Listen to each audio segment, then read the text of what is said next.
Hello friends, welcome to अनुभव academy. Guys, DRDO MTS का paper जल्द ही होने वाला है और उसको ध्यान में रखते हुए हमारी टीम आपको प्रीवियस ईयर पेपर सॉल्व करा रही है। और आज हम मैथ्स के 25 से 30 क्वेश्चन सॉल्व करने वाले हैं विथ इजी एक्सप्लेनेशन।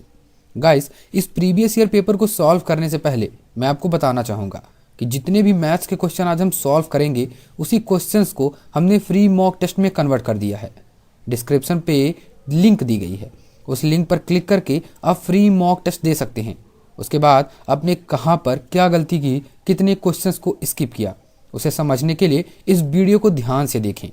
इसके साथ ही आगे की वीडियो और फ्री मॉक टेस्ट को मिस ना करने के लिए हमारे चैनल को आप सब्सक्राइब कर सकते हैं और बेल आइकन दबाना ना भूलें ताकि आपको सारी वीडियोस मिलती रहें और साथ ही आप फ्री पर मॉक टेस्ट देते रहें।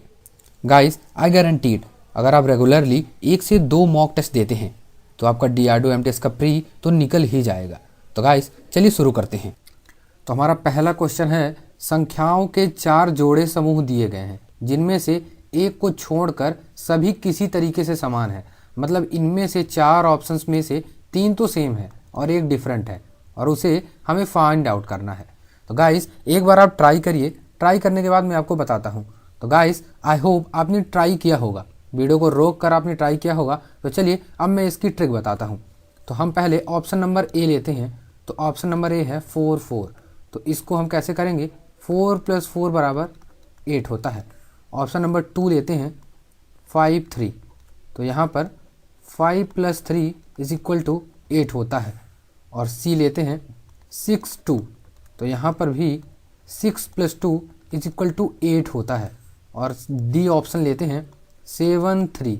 तो 7 + 3 8 नहीं होता है, 10 होता है और यही डिफरेंट है। तो ऑप्शन नंबर डी हमारा सही ऑप्शन है। तो हमारा अब अगला क्वेश्चन है सिलॉग्स का। तो हम पढ़ते हैं, कुछ बतख कागज हैं। तो जैसा बोलता जाए सेम हमें वैसा बनाते जाना है।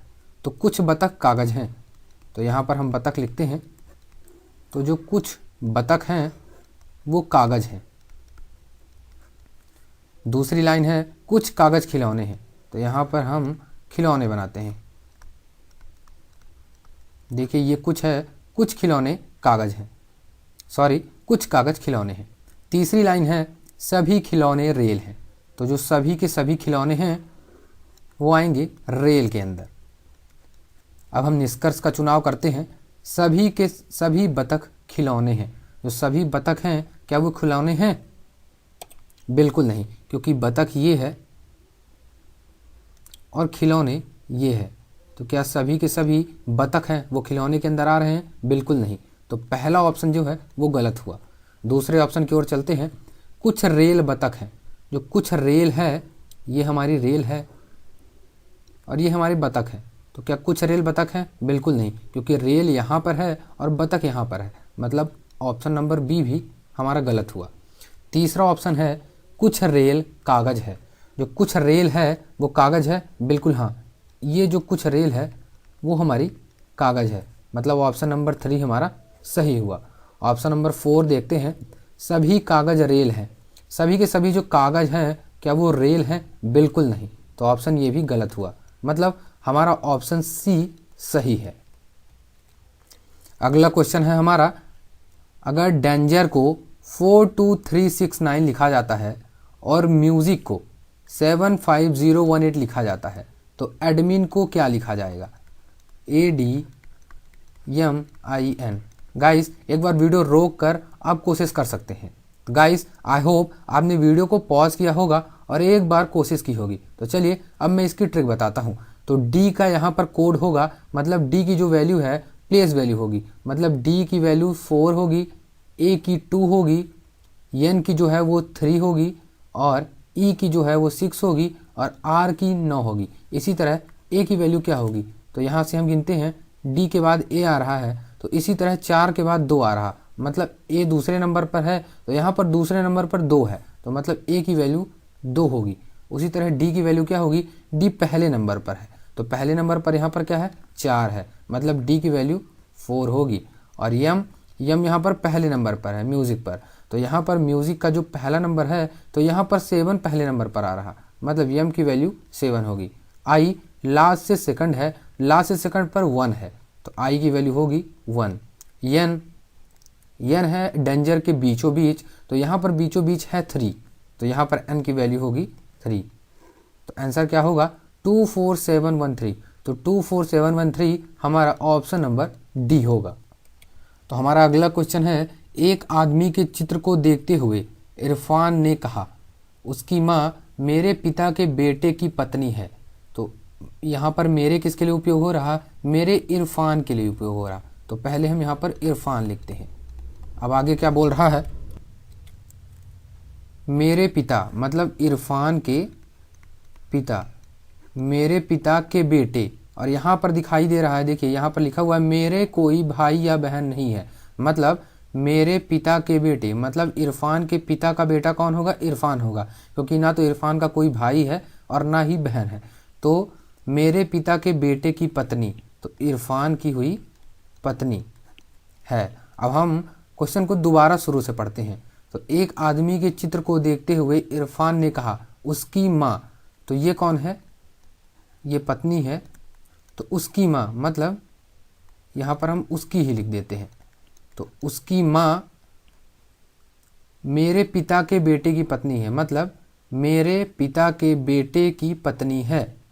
आगे क्या पूछ रहा है, तो इरफान किसके चित्र को देख रहा है। तो इरफान किसके चित्र को देख रहा है, तो इरफान अपने बेटे के चित्र को देख रहा है, मतलब अपने बच्चे के चित्र को देख रहा है। तो हमारा अगला क्वेश्चन है, जब लालू का जन्म हुआ था तो उसके पिता उसके भाई से 32 वर्ष बड़े थे। तो चलिए हम मान लेते हैं कि लालू का जब जन्म हुआ तो वो 0 वर्ष का था, जब जन्म होगा तो वो 0 वर्ष का ही होगा। तो यहाँ पर हम लालू की जो आयु है वो हम मानते हैं 0 ईयर। तो आगे पढ़ते हैं, उसके पिता उसके भाई से 32 वर्ष बड़े थे। आगे पढ़ते हैं, उसकी माँ उसकी बहन से 25 वर्ष बड़ी थी। यदि लालू का भाई उससे 6 वर्ष बड़ा है और उसकी माँ उसके पिता से 3 वर्ष छोटी है, तो लालू की बहन की आयु क्या थी। अब हम पहले लाइन की ओर चलते हैं, उसके पिता उसके भाई से 32 वर्ष बड़े थे, मतलब अगर भाई में 32 साल और जोड़ दिया जाए तो उसके पिता के बराबर उम्र हो जाएगी। अगली लाइन है, उसकी माँ उसकी बहन से 25 वर्ष बड़ी थी, मतलब अगर बहन में 25 वर्ष और जोड़ दिया जाए तो माता की उम्र के बराबर होगी। आगे पढ़ते हैं, यदि लालू का भाई उससे 6 वर्ष बड़ा है, मतलब अगर लालू की उम्र में 6 वर्ष जोड़ दिया जाए तो भाई की उम्र के बराबर हो जाएगा। और आगे पढ़ते हैं, उसकी माँ उसके पिता से 3 वर्ष छोटी है, मतलब अगर माँ में 3 वर्ष जोड़ दिया जाए तो वो पिता के बराबर हो जाएगी। तो पूछ क्या रहा है, लालू की बहन की आयु क्या थी। तो यहाँ पर हमें पता है कि लालू 0 वर्ष का है, तो लालू 0 वर्ष का है तो यहाँ पर हम 0 वर्ष लिख सकते हैं। तो 0 धन 6 बराबर 6, मतलब उसके भाई की उम्र जो है वो 6 वर्ष आ गई। अब अगर भाई की उम्र 6 वर्ष आ गई तो यहाँ पर हम भाई की उम्र में 6 वर्ष पुट कर सकते हैं। तो अगर हमने यहाँ पर 6 वर्ष पुट किया तो 32 धन 6 बराबर 38, मतलब पिता की जो उम्र है वो आई 38 साल। और अगर हम पिता की उम्र को यहाँ पुट कर देते हैं तो यहाँ पर हम लिखते हैं 38 साल, और ये प्लस में है, इधर आएगा माइनस में। तो माँ की जो उम्र होगी वो होगी 38 में अगर हम 3 घटाएंगे तो 35 साल होगी, मतलब माँ की उम्र आई 35 साल। और यहाँ पर क्या है, माता की उम्र अगर हम यहाँ पर 35 साल लिखते हैं और ये 25 प्लस में है, इधर आएगा तो -25 होगा, बराबर 10, मतलब जो उसकी बहन की उम्र निकली वो निकली 10 साल, मतलब उसकी बहन की उम्र क्या है, 10 साल है। अगला क्वेश्चन है पजल। तो यहाँ पर बोल रहा है, 6 सहयोगी एक वृत्त में बैठे हैं और वृत्त के केंद्र की ओर चेहरा किया है, मतलब हम यहाँ पर 2 सर्कल बना लेते हैं जिससे हमें आसानी हो, और यहाँ पर सभी केंद्र की ओर देख रहे हैं। तो यहाँ पर हमने 2 सर्कल बना लिया और सभी हम ये मान लेते हैं कि सभी केंद्र की ओर देख रहे हैं। आगे पढ़ते हैं, डेलनाज प्रेमजीत और तोसी के बीच में है। तो यहाँ पर हम डेलनाज को सिर्फ डेल लिखते हैं, प्रेमजीत को प्रेम लिखते हैं और तोसी को तोसी ही लिखते हैं। तो यहाँ पर हम नोट डाउन करते हैं, प्रेमजीत और तोसी के बीच में कौन है, डेलनाज है यहाँ पर, तो यहाँ पर हम डेल लिख लेते हैं। आगे पढ़ते हैं, प्रिया मोहित और लियोनार्डो के बीच में है, तो यहाँ पर हम इसको सिर्फ लियो पढ़ेंगे जिसे थोड़ा सा छोटा हो जाए। तो मोहित और लियो के बीच में कौन है, मोहित और लियो के बीच में है प्रिया, तो यहाँ पर हम प्रिया लिख देते हैं। आगे पढ़ते हैं, प्रेमजीत और मोहित एक दूसरे के विपरीत हैं, तो यहाँ पर चलिए हम यहाँ पर डायरेक्ट डायग्राम पर लिख देते हैं। तो यहाँ पर हम लिखते हैं प्रेमजीत, तो प्रेमजीत जो है और मोहित वो एक दूसरे के विपरीत हैं, तो इस डायग्राम पर हम यही लिखते हैं और इस पर भी हम यही लिखते हैं, जिससे अगर एक डायग्राम गलत हो तो दूसरा सही हो जाए। ठीक, तो ये जो हमारा पजल है वो तो ख़त्म हो गई। अब यहाँ पर हमारे पास दो चीज़ें बची हुई हैं, तो दोनों चीज़ों को इस डायग्राम पर इम्प्लीमेंट करना है।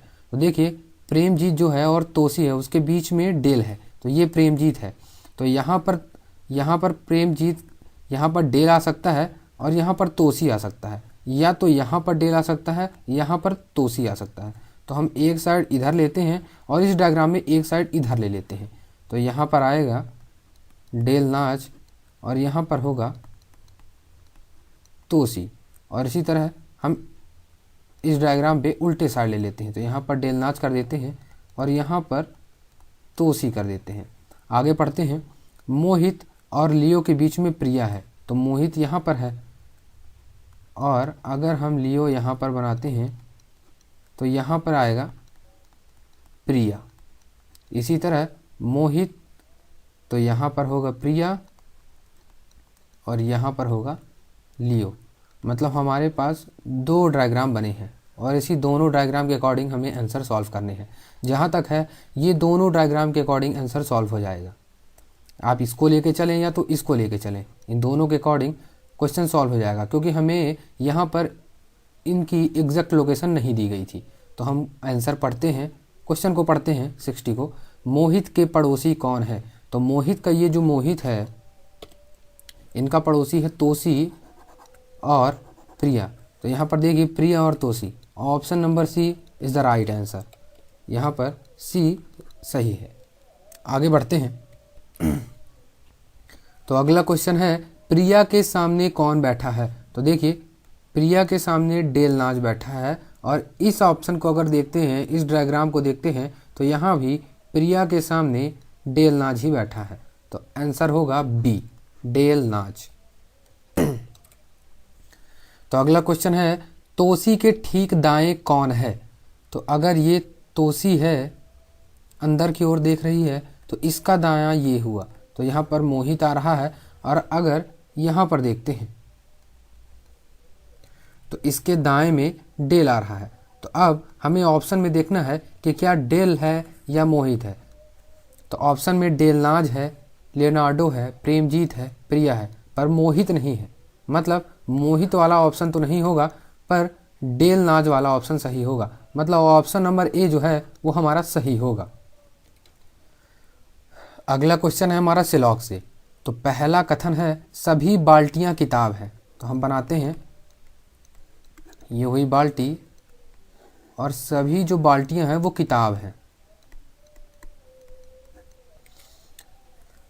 दूसरा कथन है, कुछ पेंसिलें बाल्टियां हैं, तो यहाँ पर हम बनाते हैं पी, और पी का मतलब है पेंसिलें, तो कुछ जो पेंसिलें हैं वो बाल्टियां हैं। तो हम निष्कर्ष का चुनाव करते हैं, कुछ किताब पेंसिल हैं, तो जो कुछ किताबें हैं वो क्या पेंसिल हैं? जी हाँ, बिल्कुल, क्योंकि ये जो किताब है और ये पेंसिल है, तो कुछ किताब पेंसिल हो सकती हैं, बिल्कुल सही हैं। दूसरा ऑप्शन है, सभी पेंसिलें किताब हैं, क्या सभी की सभी जो पेंसिलें हैं वो क्या किताब हैं? बिल्कुल नहीं, यहाँ पर ऑप्शन ये गलत होता है। आगे पढ़ते हैं, सभी बाल्टियाँ पेंसिल हैं, बिल्कुल नहीं, गलत। सभी की सभी जो बाल्टियाँ हैं वो पेंसिल हैं, बिल्कुल नहीं, सिर्फ इतनी हैं, तो ये भी गलत होगा। ऑप्शन नंबर डी, कोई भी पेंसिल किताब नहीं है, बिल्कुल गलत। तो ऑप्शन हमारा होगा ए, ऑप्शन नंबर ए की ओर जाते हैं।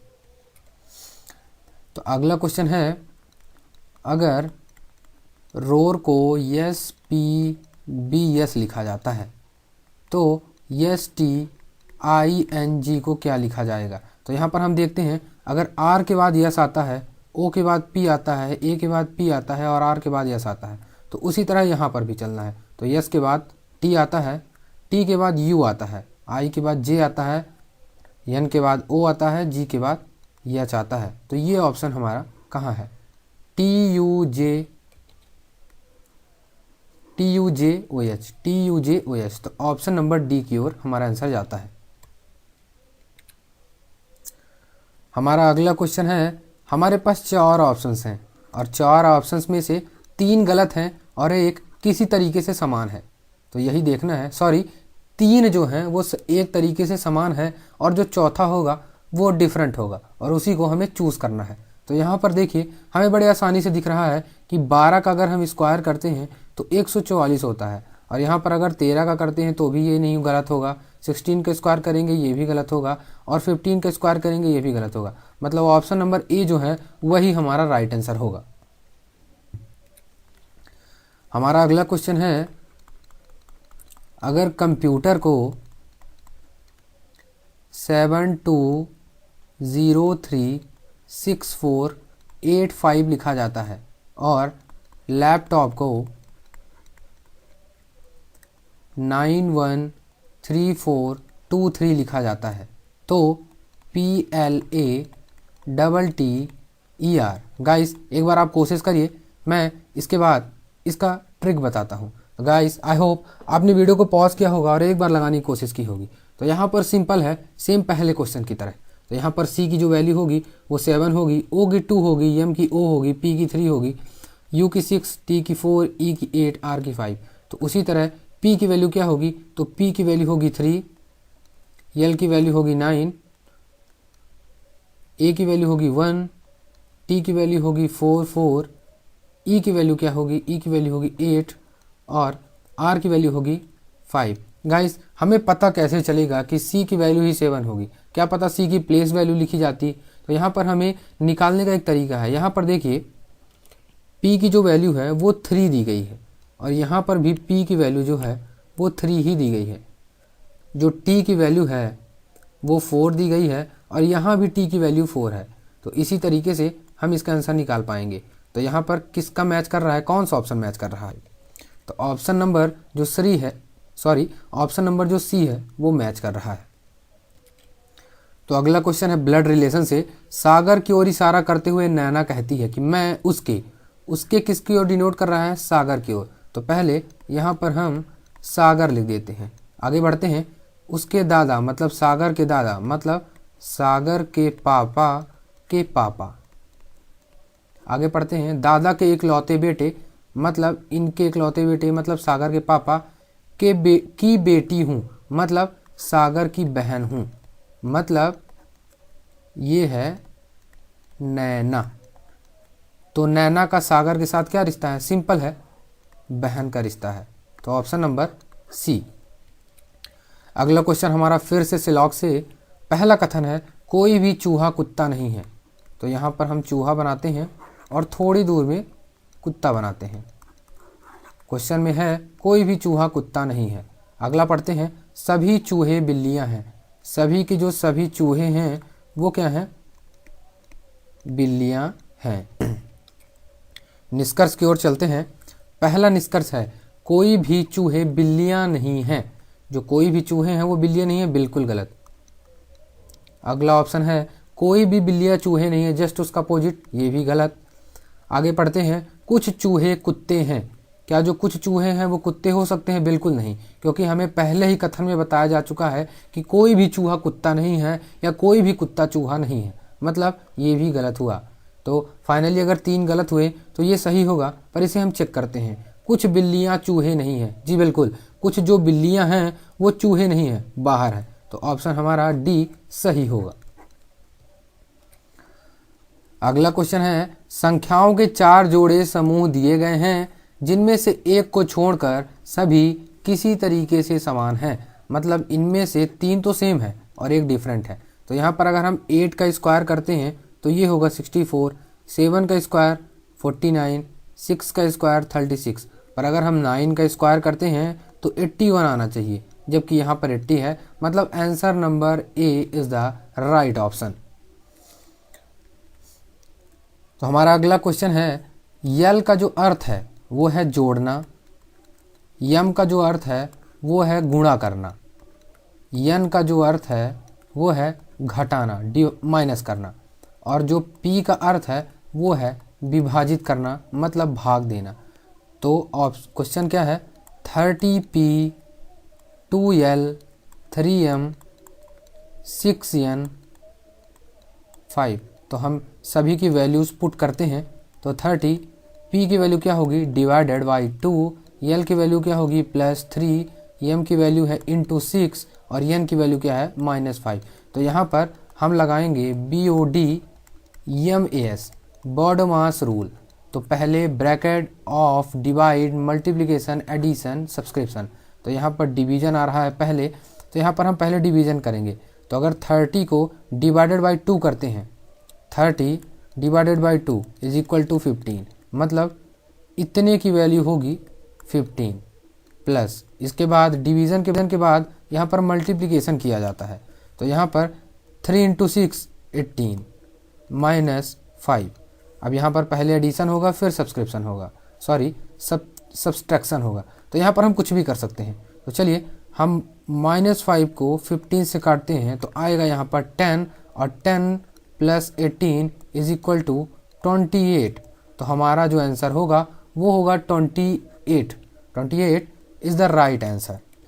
अगला क्वेश्चन है, अगर टाइगर को 297518 के रूप में लिखा जाता है, उसी भाषा में पूमा को 1621131 लिखा जाता है, तो PANTHER पैंथर को क्या लिखा जाएगा? तो इसकी ट्रिक मैं आपको बताता हूँ, एक बार आप सॉल्व कर सकते हैं वीडियो को रोक के। गाइस आई होप आपने वीडियो को पॉज किया होगा, रोका होगा और एक बार लगाने की कोशिश की होगी। तो चलिए मैं आपको बताता हूँ। तो यहाँ पर देखिए टी की प्लेस वैल्यू क्या होती है 20 होती है, तो यहाँ पर लिखा हुआ है। आई की क्या होती है 9 होती है, जी की क्या होती है 7 होती है, मतलब प्लेस वैल्यू का मतलब होता है ए का 1, बी का 2, इसी तरह एच का 8, टी का 20। देखिए टी का 20 यहाँ पर लिखा हुआ है। तो पी की प्लेस वैल्यू क्या होगी? तो पी की प्लेस वैल्यू होगी 16, ए की 1, एन की 14, टी की होगी 20, एच की होगी 8, ई की होगी 5 और आर की होगी 18। 16, 1, 14, 20, 8, 5, 1, 8। तो answer number option number C हमारा सही होगा। अगला क्वेश्चन जो है, वृत्त जो है वो सर्किल है, वो गणित के प्रोफेसर की ओर इशारा कर रहा है, दर्शाता है, प्रतिनिधित्व करता है। त्रिकोण जो है ट्रेंगल है, वो अंग्रेजी के विशेषज्ञ की ओर प्रतिनिधित्व कर रहा है, और जो विज्ञान के विशेषज्ञ हैं वो आयत की ओर कर रहे हैं। तो ये हो गया हमारा विज्ञान। अब क्वेश्चन क्या कह रहा है, क्षेत्र जो सी है, ये हमारा क्षेत्र सी होगा, किसे दर्शा रहा है? तो क्षेत्र सी किसे दर्शा रहा है?